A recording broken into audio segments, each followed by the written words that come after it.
जय हिंद साथियों।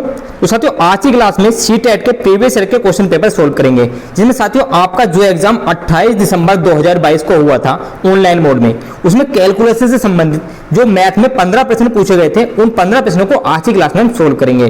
तो सभी साथी अंत तक हमारे साथ बने रहें, और जिन साथियों ने अभी तक हमारे चैनल को सब्सक्राइब नहीं किया है वो सभी साथी चैनल को सब्सक्राइब जरूर कर लें। तो साथियों शुरू करते हैं आज की क्लास और देखते हैं अपना पहला प्रश्न। तो हमारा पहला प्रश्न है, 4 अंकों की सबसे बड़ी संख्या तथा 4 अंकों की सबसे छोटी संख्या के अंतर को जब 15 से भाग दिया जाए तो शेषफल क्या होगा।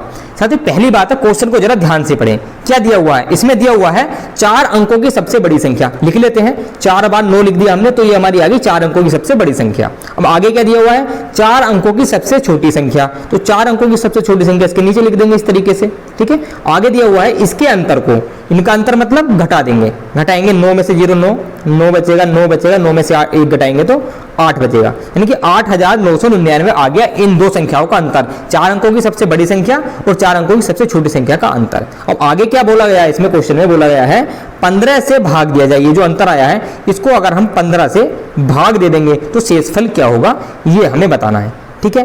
चलिए अब इसी को सोल्व कर लेते हैं। 15 से भाग देंगे, 15 छक्का 90 ज्यादा हो जाएगा, तो 15 पंजे 75 ही लिख देते हैं, ठीक है। 15 पंजे 75, घटाएंगे 9 में से 5 घटाएंगे तो 4 बचेगा, और 8 में से 7 घटाएंगे 1 बचेगा, ठीक है। फिर 9 उतार लेंगे आगे से, 149 हो जाएगा। अब भाग करेंगे तो 15 दाई 150 होता है, लेकिन 150 से कम है ये, तो यहाँ पर हो जाएगा 15 नमा 135 हो जाएगा, ठीक है। अब आगे इसको माइनस करेंगे यहाँ से, तो हमारा फिर से बचेगा यहाँ पर 14, और ऊपर से क्या उतार लेंगे, यहाँ से हम ये वाला 9 उतार लेंगे फाइनली, ठीक है। तो एक बार और भाग चली जाएगी, 15 नमा 135, तो जो हमारा पहला शेषफल बचा था वही बचेगा, यानी कि 14। तो हमारा यहाँ से जो शेषफल निकल के आ रहा है वो आ रहा है 14। अब हम अपने ऑप्शंस देख लेते हैं, हमें ऑप्शंस क्या दिए हुए हैं। तो हमें ऑप्शन दिया हुआ है 14 ऑप्शन नंबर 4 में, तो ऑप्शन नंबर 4 इस प्रश्न के लिए सही आंसर हो जाएगा। तो आशा करता हूँ सभी को ये क्वेश्चन बहुत ही अच्छे से समझ में आ गया होगा। चलिए अगले क्वेश्चन की तरफ चलते हैं। अगला क्वेश्चन है हमारा, 11 इकाइयां प्लस 10 दहाइयां प्लस 12 सैकड़े माइनस 1000 किसके बराबर होगा। साथियों ये वेरी इंपॉर्टेंट क्वेश्चन हो जाता है आप सभी के लिए। इस तरह के क्वेश्चन आपके एग्जाम में जरूर बनते हैं, और इन प्रश्नों को किस प्रकार हमें करना है आइए देखते हैं। तो 11 इकाइयां का मतलब होता है 1, यहाँ पे ये समझ लो। दहाइयां का मतलब होता है 10, सैकड़े का मतलब होता है 100, और हजार का मतलब होता है 1000, ठीक है। ये तो हम सभी को पता है। अब करना किस प्रकार से है, 11 इकाइयां लिखी हुई हैं तो 11 गुणा 1 कर लेंगे, ठीक है। प्लस का निशान एज इट इज लगा देंगे। आगे लिखा हुआ है 10 दहाइयां, दहाई का मतलब 10 होता है, तो 10 गुणा 10 हो जाएगा, प्लस 12 सैकड़े यानी कि 12 गुणा 100, ठीक है, माइनस 1000, 1 गुणा 1000, ठीक है। यहां तक सभी को समझ में आ गया किस प्रकार हमने ये लिखा है, ठीक। अब आगे इसको सोल्व करेंगे तो 11 कम 11 हो जाएगा, प्लस 10 की 10 से गुणा करेंगे 100 हो जाएगा, प्लस यहाँ पर हो जाएगा 1200, और यहाँ पर माइनस का हो जाएगा 1000, ठीक है। इन सबको जोड़ देंगे, 1200 और 100 1300, 1300 और 11 1311 हो जाएगा, माइनस का 1000, और 1311 में से 1000 घटाएंगे तो हमारा क्या बचेगा, 311 बचेगा। घटाएंगे तो क्या बचेगा, 311 बचेगा, जो कि हमारे प्रश्न का होगा सही आंसर, जो कि हमारा ऑप्शन नंबर 2 311 है। तो ऑप्शन नंबर 2 इस प्रश्न के लिए सही आंसर हो जाता है, ठीक है। सभी को समझ में आ गया ये क्वेश्चन। चलिए अगला प्रश्न देखेंगे, प्रश्न नंबर 3। 15, 20 तथा 25 के सबसे छोटे सहागुणज और सबसे बड़े सहागुणखंड का अंतर क्या होगा। तो इस प्रश्न में आपको 2 टर्म देखने के लिए मिल रही होंगी, एक होता है सहागुणज और दूसरी है सहागुणखंड। अब ये होता क्या है, पहले गुणज समझ लेते हैं। अगर हम 15 के गुणज लिख रहे हैं तो 15 गुणज कुछ इस प्रकार से लिखेंगे, 15 कम 15, 15 दूनी 30, 15 तिया 45, और इसी तरीके से हमारे चलते चले जाएंगे, और आगे जाकर हमारा कहीं पर 150 आ जाएगा, ठीक है। 15 दाई 150, लेकिन गुणज हमारे अभी भी खत्म नहीं है, गुणज हम आगे को भी लिख सकते हैं। 150 के बाद 165, 165 के बाद हमारा आ जाएगा 180, 180 के बाद कितना आ जाएगा 195। इस तरीके से गुणज चलते रहेंगे, ठीक है। इसी तरह हम 20 के गुणज लिख लेंगे, इसी तरह हम किसके गुणज लिख लेंगे, 25 के गुणज लिख लेंगे, और लास्ट में जो कॉमन होगा, सबसे पहले जो कॉमन गुणज आ जाएगा उसी को कह देंगे हम सहागुणज, ठीक है। तो बेसिकली सहागुणज क्या होता है, सहागुणज होता है एलसीएम। इन तीनों का सहागुणज, इन तीनों का एलसीएम ही होगा, ठीक है। तो हम इतना सारा ना करके सीधा इनका एलसीएम में निकाल सकते हैं, वही हमारा सहागुणज होगा, ठीक। तो चलिए इनका एलसीएम निकाल लेते हैं, और एलसीएम निकालने से पहले इन सभी को हटा देते हैं, ठीक है। तो इनका एलसीएम निकाल लेते हैं, 15, 20 और 25 का, 15, 20, 25 करेंगे। पहले 5 से भाग करेंगे, 5 तिया 15, 5 चौक 20 और 5 पंजे 25, तो सीधा सीधा 3 आ जाएगा एक बार, तो यहाँ पर 1 हो जाएगा, यहाँ पर 4, यहाँ पर 5, इसके बाद 4 हो जाएगा सीधा, ठीक है। 2 से भी कर सकते हैं लेकिन 2 से 2 बार करना पड़ेगा, सीधा हमने 4 से ही कर दिया इस बार। यहाँ पर 1 आ जाएगा, यहाँ पर 5 हो जाएगा, और आगे करेंगे तो 5 आ जाएगा, अभी 1 1 1 सभी जगह आ जाएगा। तो हमारा एलसीएम निकल कर आया 5 गुणा 3 गुणा 4 गुणा 5, इसको हटा देते हैं, गुणा 5, यानी कि 5 दिया 15, 15 चौका 60, और 60 पंजे कितना हो जाएगा 300। तो हमारा एलसीएम निकल कर आया है इसका 300, और यही हमारा सबसे छोटा सार्वगुणज होगा। 15, 20 और 25 का सार्वगुणज क्या हो गया, 300 हो गया है, ठीक है।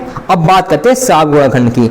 इन्हीं तीनों का जो सबसे बड़ा सार्वगुणनखंड आएगा उसको अब हमें लेना है, ठीक है। तो सार्वगुणनखंड किस प्रकार से निकालेंगे, आपको संख्या याद है ना, पहले है 15, तो 15 के सभी गुणनखंड, एक तो होता है सिर्फ गुणनखंड, ठीक है। पहले गुणनखंड की बात कर लेते हैं, तो सिर्फ गुणनखंड किस प्रकार निकालेंगे, ये 15 है, तो पहले 3 से भाग करेंगे, 3 पंजे 15, और 5 से भाग करेंगे 1, तो गुणनखंड आ गए हमारे 3,5, लेकिन हमें निकालने 7 गुणनखंड, मतलब सभी गुणनखंड, ठीक है। तो सभी गुणनखंड किस प्रकार निकालेंगे, इसमें 1 भी आ जाएगा हमारा, इसके बाद 3 आ जाएगा, 5 आ जाएगा, फिर 15 भी आ जाएगा, मतलब 15 को किस किस से हम डिवाइड कर सकते हैं, वो सभी हमारे गुणनखंडों के रूप में आते हैं, ठीक है। 15 के बाद क्या संख्या थी हमारी, 20 थी, तो 20 में 1 तो हर किसी में आएगा, 1 आ जाएगा, 2 से भी इसको भाग दी जा सकती है, 2 के बाद 4 से भाग दी जा सकती है, 4 के बाद 5 से भाग दी जा सकती है, और 5 के बाद हम भाग दे सकते हैं इसको 10 से, और 10 के बाद भाग दे सकते हैं हम 20 से, ठीक है।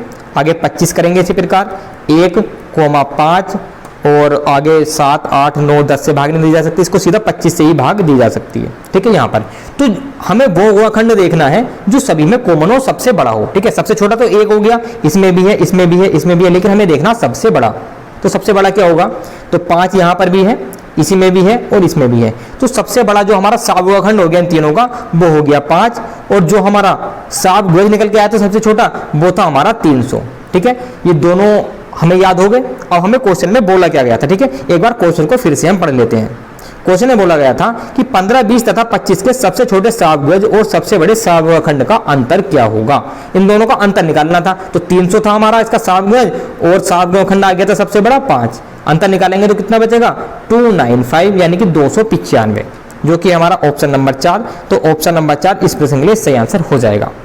तो आशा करता हूं आप सभी को सार्वगुणज और सार्वगुणनखंड दोनों बिल्कुल अच्छे से समझ में आ गए होंगे। अगर आपको वीडियो पसंद आ रही है, मेरे पढ़ाने का तरीका आपको आसान लग रहा है, तो इस वीडियो को लाइक जरूर करें। तो सभी साथी इस वीडियो को लाइक जरूर करें। चलिए अगला प्रश्न देखते हैं, प्रश्न नंबर 4, जो आपसे पूछा गया था एग्जाम में। गुणनफल 201 गुणा 105 में क्या जोड़ा जाए जिससे कि हमें ये जो दे रखा 21,171 प्राप्त हो, ठीक है। तो मान लेंगे इसमें x जोड़ा जाए, या मतलब सीधा सीधा कहेंगे कि इन दोनों की जो गुणा है, इन दोनों का जो गुणनफल है, इसमें से घटा देंगे तो हमारा आंसर आ जाएगा, ठीक है। अब गुणा करते हैं, 201 गुणा 105 किस प्रकार गुणा करेंगे, इसको 200 प्लस 1 मान लेंगे, ठीक है, 200 प्लस 1 मान लेंगे, और 105 से क्या कर देंगे, गुणा कर देंगे, यानी कि 105 दूनी कितना होता है, अगर 105 का 2 गुना करें तो कितना हो जाएगा 210, 210 हो जाएगा, तो हम कर सकते हैं 2 पंजे 10 और 2 कम 2, ठीक है। 2 जीरो है ये वाले, यहाँ पर लगा देंगे 2 जीरो, कैलकुलेशन समझ में आ रही है सभी को, यहाँ पर 2 जीरो लगा देंगे, प्लस 105 की 1 से गुणा करेंगे, 105 ही आ जाएगा, ठीक है। आगे इनको जोड़ेंगे तो कितना आ जाएगा 21,105 आ जाएगा, ठीक है। इन दोनों का गुणनफल कितना आ गया 21,105। अब इसको जो घटाना है, हमें किसमें से घटाना है, 21,171 में से इसको घटा देना, हमारा आंसर आ जाएगा, ठीक है। घटाते हैं तो 11 में से 5 गए, 6 बचेंगे, और यहाँ पर बचेगा 6 में से 0 गया 6, और 1 में से 1 गया 0 0 0, तो हमारा बचकर आया 66, जो कि हमारा ऑप्शन नंबर 2 है। तो ऑप्शन नंबर 2 इस प्रश्न के लिए बिल्कुल सही आंसर हो जाएगा। तो सभी को ये क्वेश्चन समझ में आ गया होगा, इसमें कुछ नहीं करा है, पहले हमने इन दोनों का गुणनफल निकाला है, और उस गुणनफल को 21,171 में से घटा दिया, हमारा आंसर आ गया है। चलिए अगला प्रश्न देखेंगे, प्रश्न नंबर 5। किसी विद्यालय में 1260 विद्यार्थी हैं, जिनमें से 2/3 लड़के हैं। पहले क्वेश्चन को पूरा पढ़ लेते हैं। और शेष लड़कियां हैं। लड़कों की संख्या के 3/4 खिलाड़ी हैं, और लड़कियों की संख्या के आधा भी खिलाड़ी हैं। विद्यालय में विद्यार्थियों की संख्या, जो खिलाड़ी नहीं है वो हमें बताने हैं। तो विद्यालय में जो खिलाड़ी नहीं है, चाहे वो लड़का हो या लड़की हो, वो हमें बताने हैं, ठीक है। अब स्टेप बाय स्टेप इस प्रश्न को हम सोल्व करेंगे, ठीक। तो 1260 विद्यार्थी हैं, जिनमें से 2/3 लड़के हैं। 1260 विद्यार्थी हैं और 2/3 इसमें से क्या है, लड़के हैं। सोल्व करेंगे तो कितना जाएगा, 3 चौके 12, 3 दूनी 6 और 0, 420 गुणा 2, 420 गुणा 2 कितना हो जाएगा 200, 2 दूनी 4 और 2 चौक 8। इतने क्या हैं लड़के हैं विद्यालय में 840 लड़के हैं, तो लड़कियां कितनी होगी 1260 टोटल थे, तो 1260 में से अगर हम 840 घटा दें तो हमें किसकी संख्या मिल जाएगी, लड़कियों की संख्या मिल जाएगी। 0 बचेगा, 2 बचेगा यहाँ से और यहाँ हो जाएगा 12 में से 8 गया 4, यानी कि 420 क्या है विद्यालय में लड़कियां हैं, 420 लड़कियां हैं, गर्ल्स हैं। ठीक है, इतना समझ में आ गया। 840 लड़के हो गए, 420 लड़की होगी। ठीक, अब आगे क्या दिया हुआ है, लड़कों की संख्या के 3/4 खिलाड़ी हैं, लड़कों की संख्या के 3/4 खिलाड़ी हैं। इसी को सोल्व कर लेते हैं अब आगे। लड़कों की संख्या के 3/4 खिलाड़ी हैं, लड़कों की संख्या 840 है और इसके 3/4 क्या है खिलाड़ी हैं। काटेंगे इसको तो 4 दूनी 8, 4 दूनी 8 हो जाएगा, 4 एकम 4 और 0 210, 210 गुणा 3 यानी कि 300, 3 की गुणा इससे करेंगे 0, 3 एकम 3 और 3 दूनी 6, यानी कि 630 खिलाड़ी हैं। ठीक है, लेकिन हमसे पूछा क्या गया था, जो खिलाड़ी नहीं है, इस बात का ध्यान देना। देखो यहाँ पे लिखा हुआ जो खिलाड़ी नहीं है वो हमें बताने हैं। तो लड़कों की संख्या में से 630 खिलाड़ी हैं और टोटल संख्या कितनी थी 840, तो 840 में से अगर हम इस 630 को घटा दें तो हमें वो लड़के मिल जाएंगे जो खिलाड़ी नहीं है। ठीक है, घटाते हैं इनको, 0 बचेगा, 4 में से 3 गया 1 बचेगा, 8 में से 6 घटाएंगे 2 बचेगा, यानी कि 210 लड़के ऐसे हैं जो खिलाड़ी नहीं है। ठीक है, लड़के 210 लड़के ऐसे हैं जो खिलाड़ी नहीं है। अब लड़कियों में से देख लेते हैं कि कितने खिलाड़ी नहीं है। ठीक है, अब लड़कियों में क्या बोला गया था, आगे क्वेश्चन पढ़ेंगे पूरा, कि लड़कियों की संख्या के आधे भी खिलाड़ी हैं। लड़कियों की संख्या कितनी थी 420 थी। ठीक है, अब इस बात को हमें ध्यान रखना, लड़कियों की संख्या कितनी थी 420 थी, लड़कियों की संख्या थी हमारी 420 और इसके आधे क्या है खिलाड़ी हैं। आधे मतलब 1/2 कर दो, वैसे भी आपको पता लग जाएगा कि 210 ही आएगा। ठीक है, 2 दूनी 4, 2 एकम 2 और 0, 210। यहां से हमारी 210 लड़की ऐसी निकल कर आती हैं जो कि खिलाड़ी हैं। ठीक है, और 420 में से 210 घटाएंगे तो 210 ही बचेगा। ठीक है, 210 ही बचेगा, तो 210 लड़की ऐसी हैं जो कि खिलाड़ी नहीं है। तो 210 लड़के खिलाड़ी नहीं है और 210 लड़की खिलाड़ी नहीं है, और टोटल कितना हो गया, टोटल हो गया 210 210 420। तो 420 टोटल ऐसे विद्यार्थी हैं, ऐसे स्टूडेंट हैं जो कि खिलाड़ी नहीं है। अब ऑप्शन देख लेते हैं, 420 किस में हमारा दिया हुआ है, और 420 दिया हुआ है हमारा ऑप्शन नंबर 3 में 420, तो ऑप्शन नंबर 3 इस प्रश्न के लिए बिल्कुल सही आंसर हो जाएगा। चलिए अगला प्रश्न देखेंगे, ये प्रश्न सभी को समझ में आ गया होगा। चलिए अगला प्रश्न देखेंगे, प्रश्न नंबर 6, 9/4 में कितने 3/8 हैं, 9/4 में कितने 3/8 हैं। तो ऐसे क्वेश्चन में कंफ्यूज नहीं होना, सीधा सीधा ये सोच के चलो, अगर आपसे कोई पूछता कि 10 में कितने 2 हैं, मतलब 10 रुपए में कितने 2 के सिक्के बन सकते हैं, तो हम क्या करेंगे 2 से इसको भाग कर देंगे, यानी कि 5 सिक्के बन सकते हैं। तो कहने का मतलब ये है, जिसमें पूछा गया, जैसे 10 में पूछा गया है तो 2 से भाग कर दिया, ऐसे ही 9/4 में किससे भाग कर देंगे, 9/4 में भाग कर देंगे 3/8 से।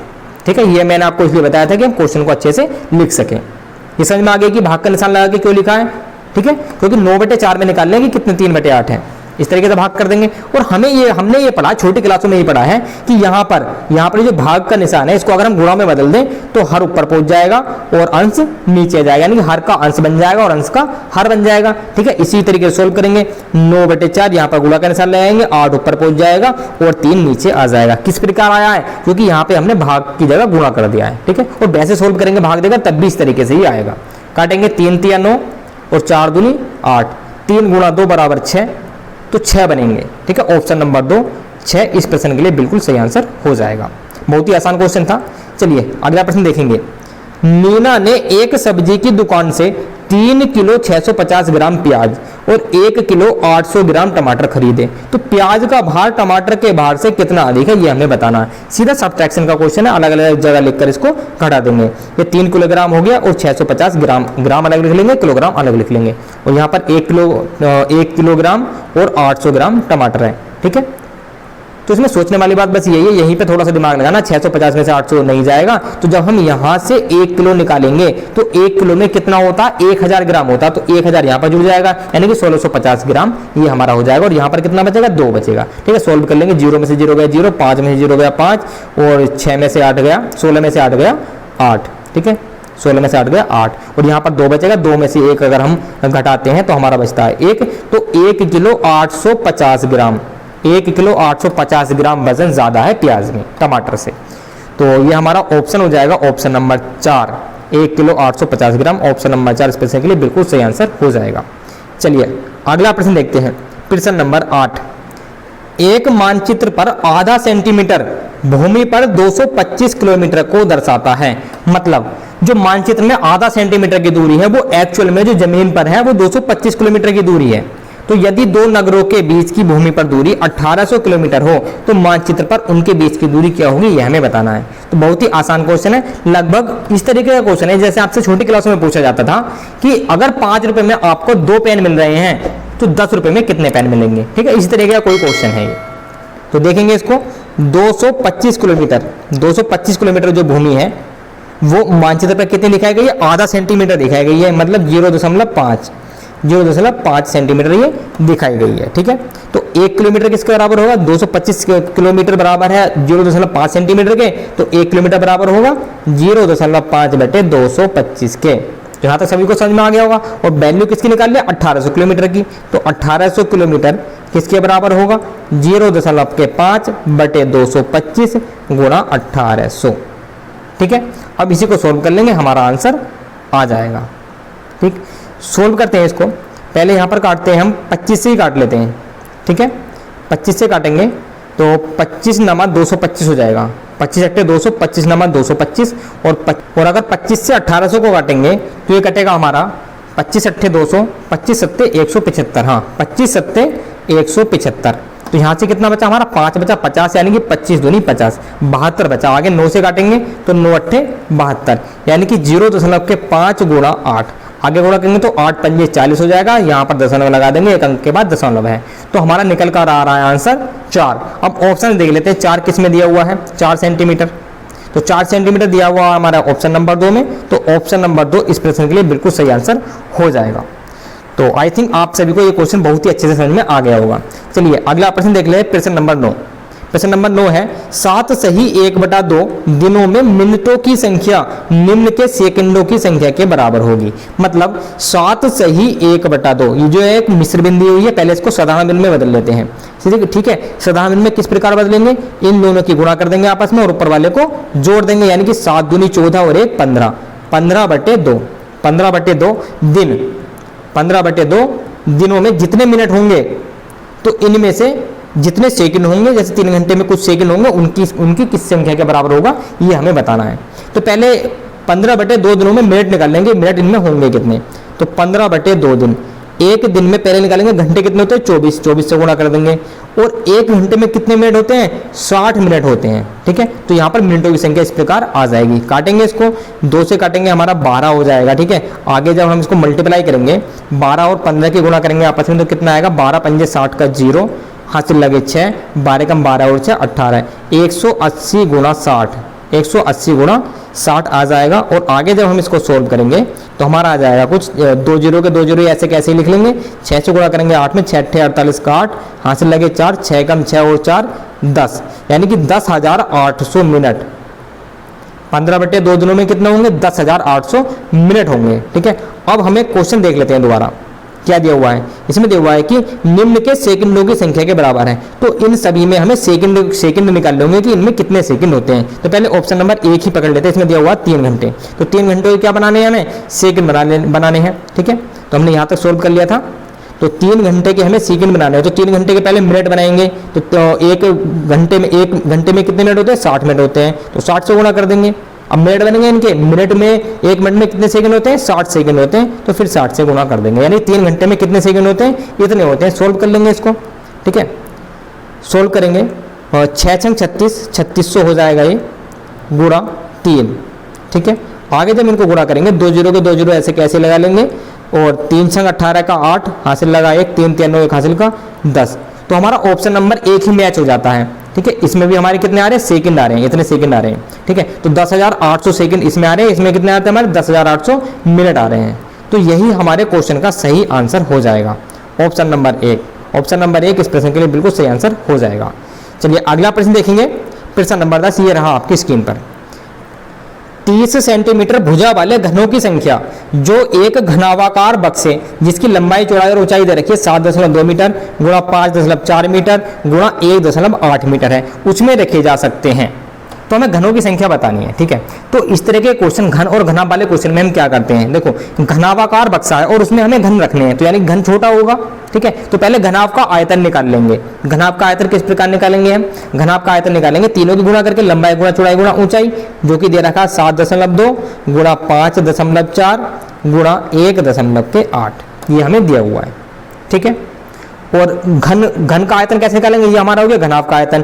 इस आयतन को भाग देंगे किससे, घन के आयतन से। और घन का आयतन कैसे निकालेंगे, भुजा गुणा भुजा गुणा भुजा, क्योंकि सभी घनों की भुजाएं आपस में बराबर होती हैं, घनों की सभी भुजाएं आपस में बराबर होती हैं, उनको 3 बार गुणा कर देंगे। और भुजा कितनी दे रखी है, 30 सेंटीमीटर दे रखी है, ठीक है। अब हमें यहाँ पर ध्यान क्या रखना है, देखो यहाँ पर हमें ध्यान यूनिट का रखना है, इकाई का रखना है। इसमें दे रखा है मीटर, घनाभ में क्या दे रखा है, मीटर में दे रखी है भुजाएं, और इसमें दे रखी है घन में सेंटीमीटर में। तो इस सेंटीमीटर को मीटर में चेंज करेंगे तो कितने से भाग कर देंगे, 100 से भाग कर देंगे, 0 से 0 कट जाएगा, यानी कि 0.3 आ जाएगा, ठीक है। तो 0.3 मीटर क्या आ गई, घन की भुजा आ गई। अब 3 बार इसको लिख लेंगे, 0.3 गुणा 0.3 गुणा 0.3। तो ये 3 बार हमने क्यों लिखा, आयतन निकाला हमने घन का, ठीक है, और भाग कर दी डायरेक्ट, यहाँ से सोल्व कर लेंगे, इसको हमारा आंसर आ जाएगा। दशमलव से दशमलव कट जाएगा, दशमलव से दशमलव कट जाएगा, इस बार दशमलव से ये वाला दशमलव कट जाएगा। काटेंगे 3 छंग 18, 3 से काटेंगे 3 दूनी 6, इस वाले 3 से किसको काटें, इसको काट देते हैं, ठीक है। 3 एकम 3 और यहाँ से बचेगा 24, 3 अट्ठे 24, यानी 18 54। तो हमारा आगे क्या बचा है, 72 गुणा 18 गुणा 2, ये बचा है, ठीक है। तो ये हो जाएगा 72 गुणा 18 दूनी 36। अब 36 और 72 की गुणा अगर हम आपस में करें, ठीक है, तो हमारा कितना आएगा, तो हमारा यहाँ पर निकल कर आएगा 2592। मैंने कैलकुलेटर से गुणा करी है, आप एग्जाम में अच्छे से कर लेना अपने आप, ठीक है। तो 2592 जो कि है हमारा ऑप्शन नंबर 1, तो ऑप्शन नंबर 1 इस प्रश्न के लिए सही आंसर हो जाएगा। चलिए अगला प्रश्न देखेंगे, प्रश्न नंबर 11। अंग्रेजी के अक्षरों H और E में समकोणों की कुल संख्या कितनी होगी। वेरी वेरी इंपोर्टेंट क्वेश्चन हो जाता है ये। पिछली बार हर एक शिफ्ट में सीटेट की हर एक शिफ्ट में जो ऑनलाइन एग्जाम हुआ था उसमें इस तरह के क्वेश्चन आपको देखने के लिए मिले थे। कभी H में पूछ लिया था, कभी A में न्यून कोणों की संख्या पूछी गई थी, A में न्यून कोणों की संख्या भी पूछी गई थी। तो ये क्वेश्चन बहुत ही इंपॉर्टेंट है, इनको सही से देखना है जरा, ठीक है। तो H में समकोण, H और E दोनों में मिलाकर कुल संख्या बतानी है, समकोण कितने होते हैं, ठीक है। तो पहले H बना लेते हैं और यहाँ पर हम एक E बना लेते हैं, ठीक है। तो समकोण देखते हैं, इसका कलर चेंज कर लेते हैं यहाँ पर, ठीक है। आप देखेंगे तो एक समकोण H में ये बन रहा है, एक यहाँ पर बन रहा है, सेम एक ऊपर बन रहा है और एक यहाँ पर बन रहा है। यहाँ पर भी देखते हैं, एक समकोण यहाँ पर है और एक ये है, यहाँ पर भी है समकोण एक यहाँ पर भी है। तो कितने हो गए, 4 तो हो गए हमारे H में, ठीक है, और 1 2 3 4 हो गए हमारे E में। तो टोटल हमारे समकोण कितने हो गए, 8 हो गए। तो ऑप्शन नंबर 4 इस प्रश्न के लिए सही आंसर हो जाएगा। चलिए अगला प्रश्न देखेंगे, प्रश्न नंबर 12। एक वर्ग का परिमाप 120 सेंटीमीटर है। किसी आयत की लंबाई इस वर्ग की भुजा की 2 गुनी है। जो आयत की लंबाई है वो इस वर्ग की भुजा की 2 गुनी है। आयत का परिमाप 156 सेंटीमीटर है। तो आयत और वर्ग के क्षेत्रफलों में क्या अंतर होगा, ठीक है। तो पहले जिसकी भुजा दे रखी होगी उससे हम दूसरे की भुजा निकालेंगे और लास्ट में दोनों के क्षेत्रफल निकालेंगे और उनका अंतर कर देंगे। ये सब हमें इस प्रश्न में करना है, ठीक है। तो एक आयत ले लेते हैं और कर लेते हैं, एक वर्ग ले लेते हैं, ठीक है। तो हमने यहाँ पर एक आयत ले लिया है, पहले एक वर्ग लेते हैं, ये वर्ग हो गया, और यहाँ पर हम एक आयत ले लेते हैं, ठीक है। इस तरीके का कोई एक ये आयत हो गया, ठीक है। अब आगे देखेंगे दिया हुआ क्या, एक वर्ग का परिमाप। वर्ग का परिमाप क्या होता है, 4 गुणा भुजा, 4 गुणा भुजा, मतलब मान लिया हमने इसकी भुजा A है तो 4 गुणा A बराबर 120 सेंटीमीटर, ठीक है। तो वर्ग का परिमाप क्या होता है, चारों भुजाओं को जोड़ दो, ये 4 गुणा A कर दो, हमारा परिमाप आ जाएगा, ठीक है। यहाँ से क्या होगा, A बराबर कितना आ जाएगा, 4 से इसको काट देंगे, 4 तिया 12 30, यानी कि जो हमारी वर्ग की भुजा आ गई वो कितनी आ गई, 30 सेंटीमीटर आ गई, यानी कि A बराबर कितना हो गया, 30 सेंटीमीटर, ठीक है। ये हमारे सभी को समझ में आ गया होगा। अब आगे देखेंगे, किसी आयत की लंबाई इस वर्ग की भुजा की 2 गुनी है, ठीक है। जो आयत की लंबाई है, ये जो लंबाई है ये वाली, ये लंबाई क्या है, इस जो वर्ग की भुजा है इसकी 2 गुनी है। 2 गुनी मतलब 30 दूनी 60, यानी कि इसकी जो वर्ग की भुजा 30 है तो आयत की लंबाई कितनी हो जाएगी, 60 हो जाएगी। तो ये भी 60 हो जाएगी क्योंकि आयत के आमने सामने भुजा की होती है, बराबर होती है। अब आगे क्या दे रखा, आयत का परिमाप दे रखा 156।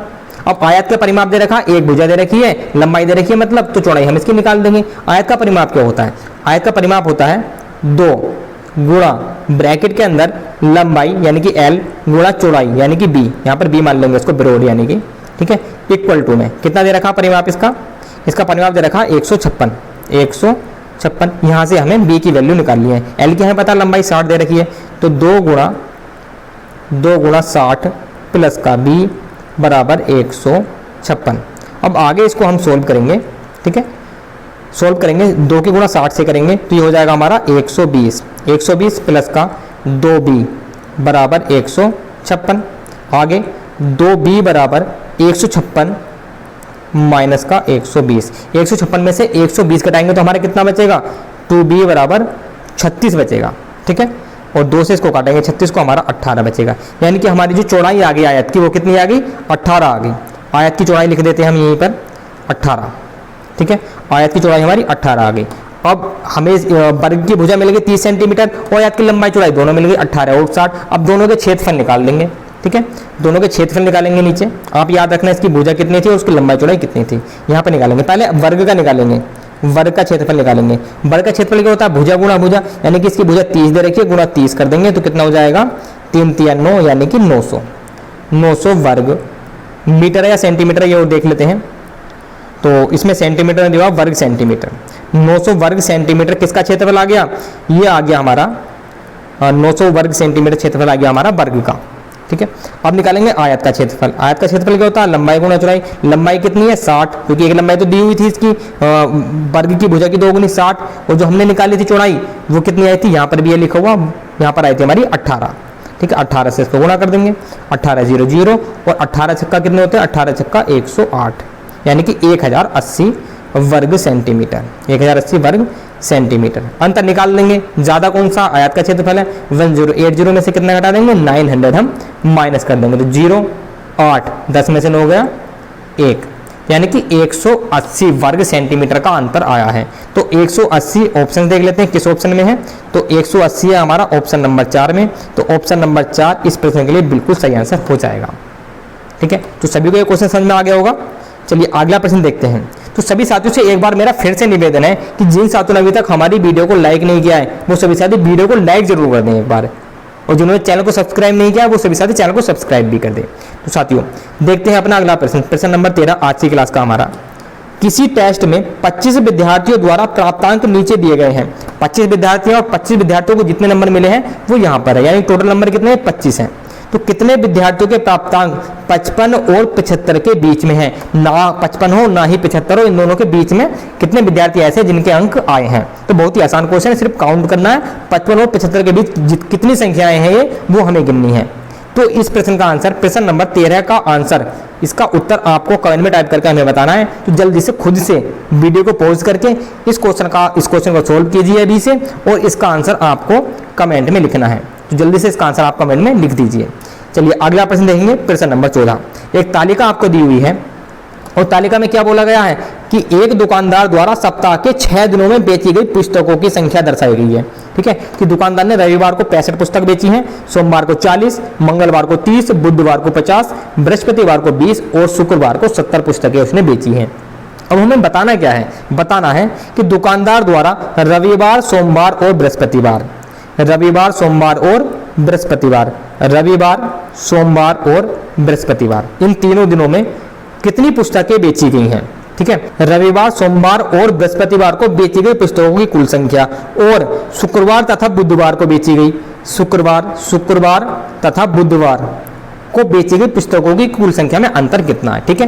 ये जो मैंने सही के निशान लगाए हैं इनको आपस में जोड़ना और घटा देना, इनको आपस में जोड़कर जिन्हें मैंने राउंड किया है, ठीक है। तो पहले इनको जोड़ लेते हैं, जो ब्लू कलर से लिखे हुए हैं, 65 यानी कि रविवार के दिन, और सोमवार के दिन 40 और हमारा बृहस्पतिवार के दिन 20 जोड़ेंगे तो कितना आ जाएगा हमारा, 65 और 40 कितना हो जाएगा, 60 और 40 100, यानी कि 105, 105 और 20 125 पुस्तकें बेची गई हैं रविवार, सोमवार और बृहस्पतिवार को।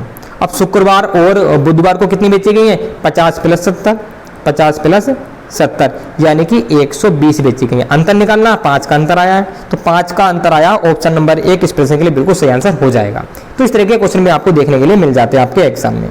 चलिए आज की क्लास का लास्ट प्रश्न है, 15वां प्रश्न है, ध्यान से देखते हैं इसको। आइए, निम्न पैटर्न का अवलोकन कीजिए। ये जो पैटर्न आपको दे रखा है, 2 गुणा 1 2, 3 गुणा 2 6, 5 गुणा 3 15, 7 गुणा 4 28, 11 पंजे 55 और 13 छक्का 78, 17 सत्ते 119, 19 सत्ते 152। तो हम किसकी गुणा 9 से करें और क्या आएगा ये हमें बताना है। ठीक है, तो कभी कभी आपको एक रीजनिंग से संबंधित क्वेश्चन समझ सकते हैं इसको, या कोई पैटर्न है, इसको किस प्रकार से हम सोल्व करेंगे।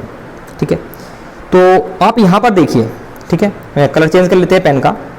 आप यहाँ पर देखिए, ये क्या है, 2 है, ये क्या है, 3 है, क्योंकि ये तो देखो यहाँ पे क्या है, 1 2 3 4 5 6 7 8 9, ये तो सिर्फ संख्या बढ़ रही हैं। हमें यहाँ पर पता लग जाएगा कि यहाँ पर क्या आएगा, तो हम मल्टीप्लाई करके हम अपना आंसर निकाल लेंगे यहाँ पर। ठीक है, तो इसलिए हम यहीं पर देख रहे हैं 2 3, 3 के बाद क्या है 5 है, मैं यहाँ पे लिख लेता हूँ इसको, 2 है, 2 के बाद क्या है 3 है, 3 के बाद 5 है, 5 के बाद क्या है 7 है, 7 के बाद है 11, 11 के बाद है 13, 13 के बाद है 17, 17 के बाद है 19। तो कुछ पता चला आपको कि क्या हो रहा है यहाँ पर, 2 के बाद 3, 3 के बाद 5, फिर 7, फिर 11, फिर 13, फिर 17, फिर 19। तो इसी तरीके से 19 के बाद क्या आना चाहिए, 19 के बाद हमारा आना चाहिए 23। 19 के बाद क्या आना चाहिए, 23 आना चाहिए। क्यों आना चाहिए, क्योंकि सभी अभाज्य संख्याएं हैं। पता लगा भी आपको। ठीक है, ये सभी की सभी क्या है, अभाज्य संख्या है। 2 3 5 7 11 13 17 19 और 23, इनके बाद क्या नंबर आएगा, 23 का नंबर आएगा।